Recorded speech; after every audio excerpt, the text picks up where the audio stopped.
Thank you. Okay, so good morning. I'm Suchetha from Nagoya University. From next month, I'll be at NAOJ of Japan. So today I'll be talking about representations, latent representations. So the past few weeks, we've had a lot of discussions about this. And many of these ideas that I will talk about are also influenced from the discussions that we've had. So if there are anything wrong that I say, please correct me, Right. So I've done some work about how to learn representations from simulations and observations. So hopefully I can put all this into one picture. So so we have simulations and then we have observations. So in simulations we have these hydro, SAMs, subgrid models, and all these theory motivated simulations. And then you have these observations that are very high dimensional. And there's a gap. If there is no gap, then we'll be done and we are home, right? I mean, we are paid to do this. Thank you. Right. So, and what about this gap? There are many ways to solve this gap. More recently, I've seen many people go this route, which is forward modeling all these simulated data into the observable space. So now you have these really, really nice things that are machine learning motivated, like emulators, SBI, and then we have these camels. A lot of people are working on this great project and so on. But this is one way. And I also think we are not quite there yet to completely match observables to simulations to observables. What has been done so far, this is the more common way or the more traditional way, this has also been, this is also being done now, is using summary statistics. So we have these angular power spectra, correlation functions, stellar mass functions, and all these things that we all get from simulations and get from observations and try to match them and calibrate them. And there are many simulations that are also calibrated using this method. Right. So I'm here to say that maybe we can do better with machine learning and come up with some latent representation that fill the gap between simulation and observations.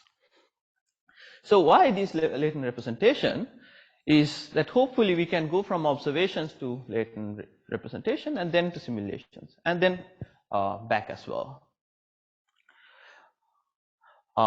This is quite nice. And how I imagine this latent representation should be is this multidimensional space that hopefully contains all these physical parameters that we control in simulations, such as the cosmology or the astrophysics that we control. And this should all be incorporated into one multidimensional representation so that we can efficiently go from this to this and then back.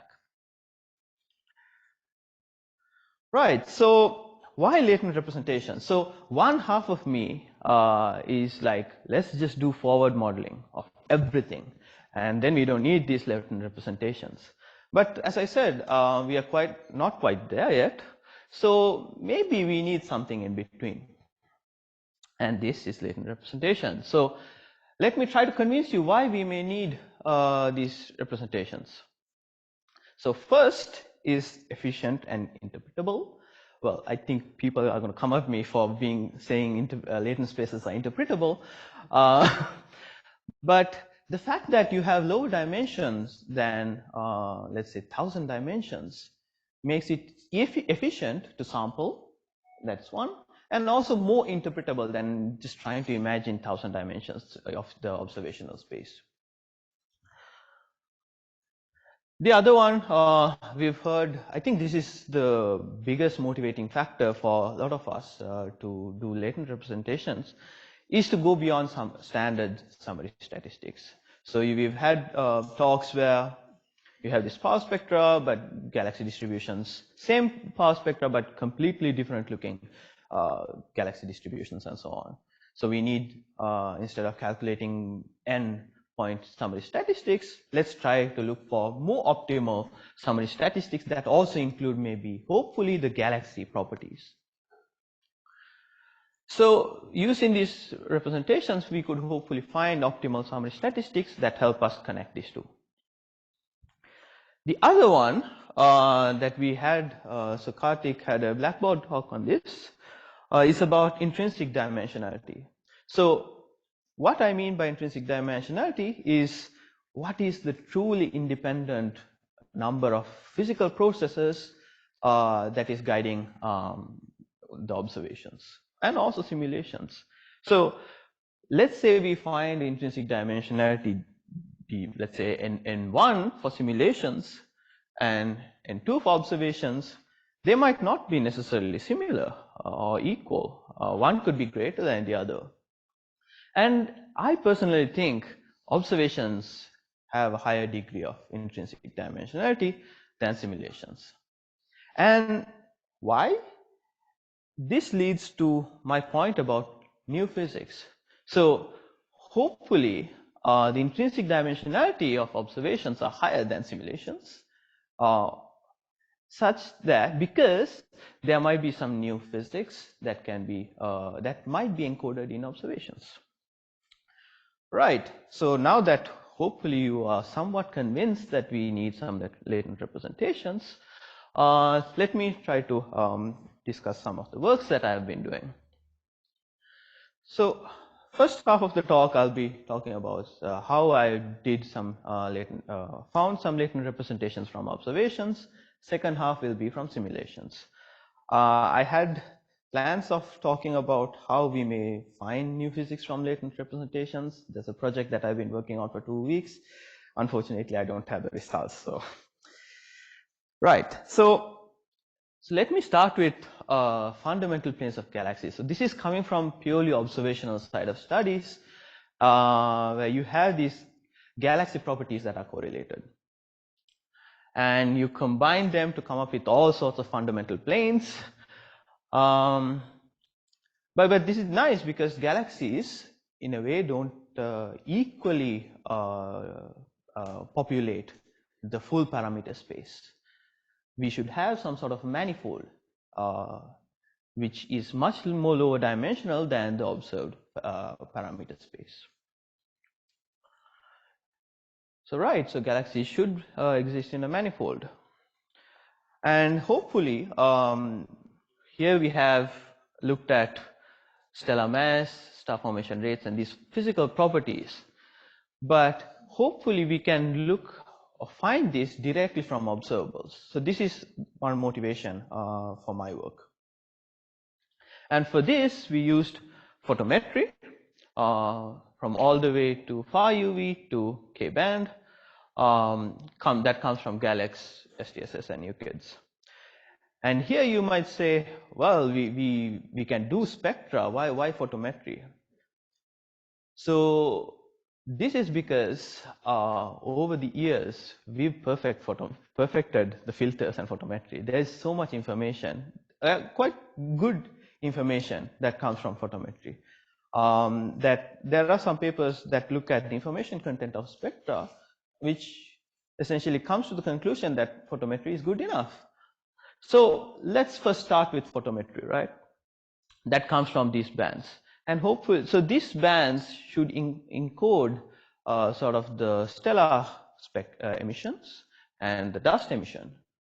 And because you have this connection between dust and stellar emissions, you should have a much more compact manifold. And let me go to results. So we found a manifold. Interestingly, it was 2 dimensions. This is, well, purely a coincidence, I think. We've had all these color magnitude diagrams, which we show in 2 dimensions. But our hope was, let's construct this 11-dimension space of photometry and look for the intrinsic dimensionality. And we found that 2 is quite good. So here what I'm showing you is a face-on and edge-on view. But mind you, this is a 3D projection of an 11-dimensional space, right? And so the two parameters could explain a significant portion of the variance of the data. And so now we could parameterize this manifold, the space that we have these galaxies into D1 and D2. And then we can calibrate. Oh wow, the colors look so different. Okay, so yes, so now we can calibrate this manifold with the different properties of galaxies that come from SED fitting. So you have the star formation rate, stellar mass, and specific star formation rate. So I like specific star formation rate, which is division. So what we see is that D1 roughly corresponds to a scale of a galaxy, and D2, which correlates very well with the specific star formation rate, correlate well with the evolutionary stage of a galaxy. And well, it works well with morphology as well. So for morphological properties that cannot be explained by one parameter, when you use this manifold, we can explain it much better. This is quite obvious. So we have done, I have done some extensions of this work. So one with a graduate student at Nagoya is to do the same thing that Portillo did. Similar, but we did a reanalysis with much more higher dimensional spectra and so on, and try to look for this manifold. So we found these spaces, but we came up with a trick to hopefully come up, construct much more meaningful latent representations. So this work is not published yet, so I'm not going to talk in this talk, but you are free to come talk to me afterwards. And this model can of course do super resolution types of stuff. So you just put a very coarse spectra and then it will produce a high resolution spectra, or very noisy and it will produce this high res spectra. We've done the same with images. So we had a talk with Jung-Woo, and here what we did is we just put one single band images, so just the morphological shapes, and again we see these scale and SSFR parameters that just pop up. So it means that there is some information in morphologies as well. Right. Okay. So it's the second half of my talk. I'm running out of time as well. So now that, okay, we found some representations of observations. Let's say now I'm trying to find representations from simulations. And what I'm interested in is star formation histories. So you have these complex star formation histories that we see in simulations. And they are very diverse and very difficult to infer from observations. So when you take simulated star formation histories from universe machine and TNG and bin them according to its stellar mass, you see these sort of star formation histories. So notice the scatter as well, which encodes the diversity of star formation histories. When you represent them with the commonly used parametric models that's used in SED fitting, this is how it comes. It looks terrible, right? So let's come up with a better way. Let's take simulated star formation histories and come up with a generative model that can do this. So I don't need to explain what generative models are. So hopefully what we can do is we can gather all these simulated star formation histories from simulations, come up with a generator model that can spit out new instances that can be fit to observations. And these should have physically motivated priors that we include in simulations. Right, so we do a variational autoencoder that can be used as a generator model. So one key point that I want to mention is that, so we call this the galaxy generator. This is still in preparation. We encode it into a spherical latent space, and we condition with stellar mass at redshift 0. So we have this normalization that goes on. So we have these 3 parameters that can produce new SFH generations. Universe machine at TNG. So this is the latent space that we learned from simulations. So we are conditioning, so mind you, so this is a spherical representation that is conditioned on stellar mass, so 9, 10, 11, 12. And as you can see, the higher you go, you have these more elliptical like star formation histories or quiescent star formation histories, and then you have these satellite like or star forming like star formation histories. Right. So now that we have this generator model, we can fit simulations star formation histories. Right. Okay. Thanks. We can do Bayesian like fittings. We need to iron out some details before we make this public, but stay tuned in the next couple of months. And this is the plot that I showed you earlier about how much we can recover these star formation histories. So this is the simulated ground truths, and this is how much we recover from this generator model. So we not only recover the median, but also the scatter very well. There is a bit of a problem with the smaller, less massive galaxies, but we'll try to figure that out. Right, so it also recovers the average star formation history, so hopefully we can try to reconstruct these cosmic star formation histories by fitting real galaxies, right? Right, so it has learned these different physics. Okay, I'll just skip this. Yeah, so this is the summary of why we need latent representations. So efficient and interpretable, beyond summary statistics, intrinsic dimensionality, and hopefully learning new physics. So some works that I've done is to learn these representations from simulations and observations, and hopefully put them into one picture. Right, so I'll end it here. Thank you.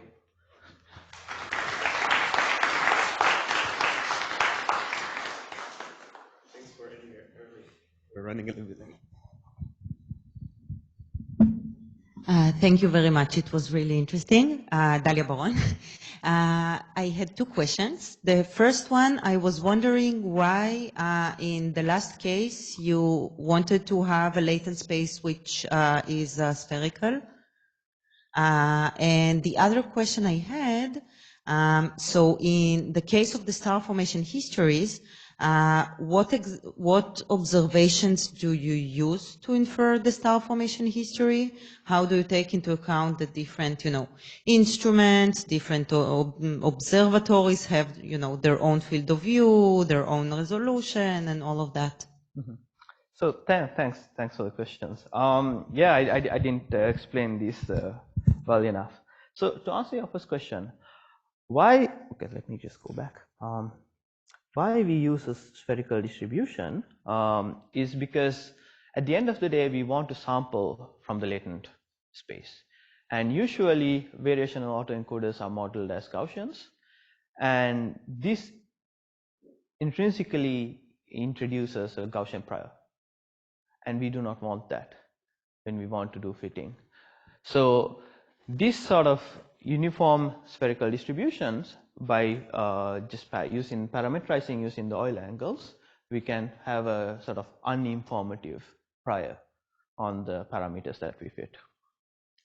So that's the answer your first question. So second question, which is about how we infer star formation histories. So right now we are just using the star formation histories that are derived from snapshots. So like we just have time and its star formation rates. How we could, so what we try to do is use this generator model and put it into traditional SED fitting models. So we just have essentially a form which does this. So we just have this, where you put 3 parameters and gives you star formation histories, and this can be used for SED fitting. So that includes any instruments data. So hopefully it can constrain these star formation histories much better. What is it averaged on? Sorry? The simulations over which time the star formation history is averaged? Because different observables average star formation rate over different time scales. So in simulations, the star formation rate is a function of time. What is its resolution, or what is it averaged on? We can talk about it later. Yeah, so you have okay, if I understand the question properly, for per snapshot you have a star formation rate for that as a function of time. So we just have time and star formation rate. That's it. I don't know about averages, but we can talk later. Yes. Really interesting. So if I understood correctly, for these two models, you trained a different GalGen. So does the universe machine version work on TNG and vice versa? Did you say that already? Right. So this is the point that I forgot to. I mean, not forgot, but I skipped over. So skipped. Okay. Yeah. I mean, please continue. Well, so let me just finish the question. So this is already interesting. I didn't appreciate that that's what you're doing. So on real data, neither of these models is correct, I'm sure. So is there a way to combine them with other models, try to make it more generic? How are you thinking about that? So thank you. So let me explain this plot first. So this is, you have this GalGen model trained on universe machine, fit on TNG galaxies here, and this is the opposite. So trained on TNG, fit on universe machine. So what I wanted to say here is that because these generator models have this physics encoded, you see a difference. For example, when you take the GalGen trained on universe machine, they have much slower rising star formation rates for less heavy galaxies and so on. And of course, the quenching mechanisms are different. So we don't do well on very massive galaxies and so on. So there are differences like that. And how I try to implement it to real observations is, well, one thing I think we can just go as it is. Let's say with the priors of universe machine, we are going to fit real galaxies. That's one way.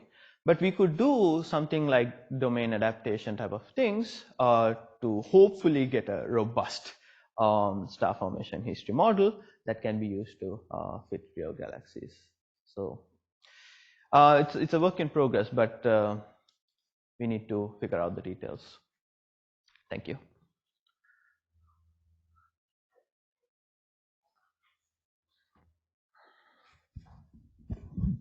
Yeah, thanks for a great talk. Howard Zhang speaking here. So I have a question about your classifying galaxies of different morphologies, like disk-gate galaxies and ellipticals and even cigar galaxies. So you actually see that cigar galaxies and disk galaxies are in different parts of your latent space. Mm-hmm. So, but while in the local universe, presumably I would assume that these cigar-like galaxies are just phase on disk galaxies. So how do you make of those, like this difference in the latent space? Right. So thank you. We also had this question. So one thing, these are just morphologies that come from like the projected images. That's one thing. But what was interesting is the cigar-like shapes fall in the region of sort of green valley like galaxies. This is something we need to look into further, I think.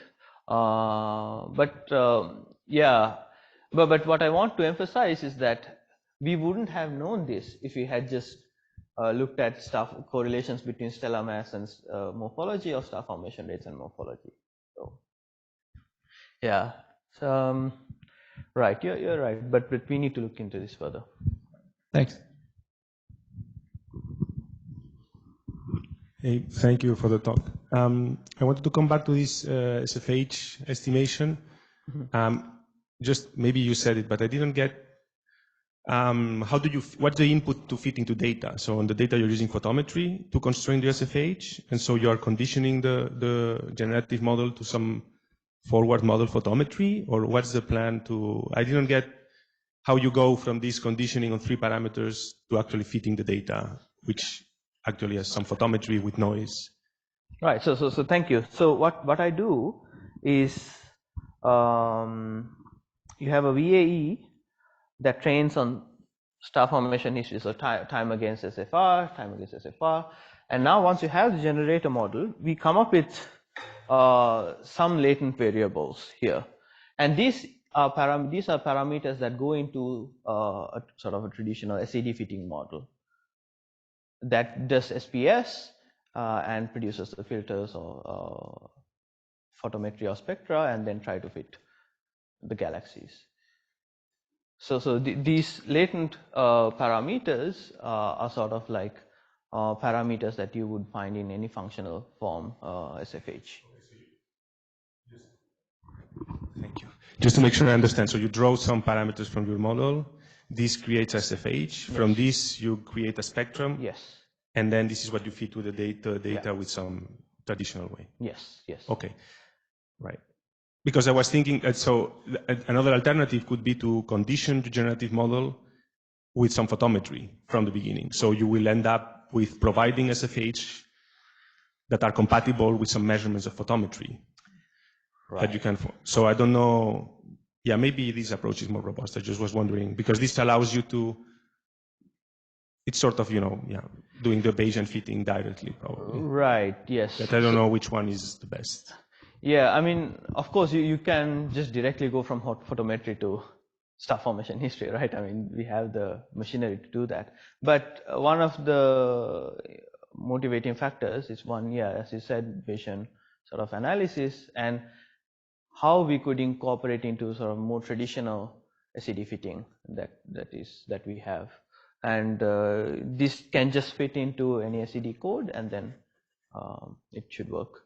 But we do conditioning on the stellar mass parameter. So this is what I showed you here. So stellar mass can be very well constrained from photometry, and this should give information about the shapes of star formation histories. And this is what I show here. So the fact that you have 10 to the power, let's say 10, means that the SFH should also look something like this. So we have that information coming from simulations. Right. Thanks. Thank you.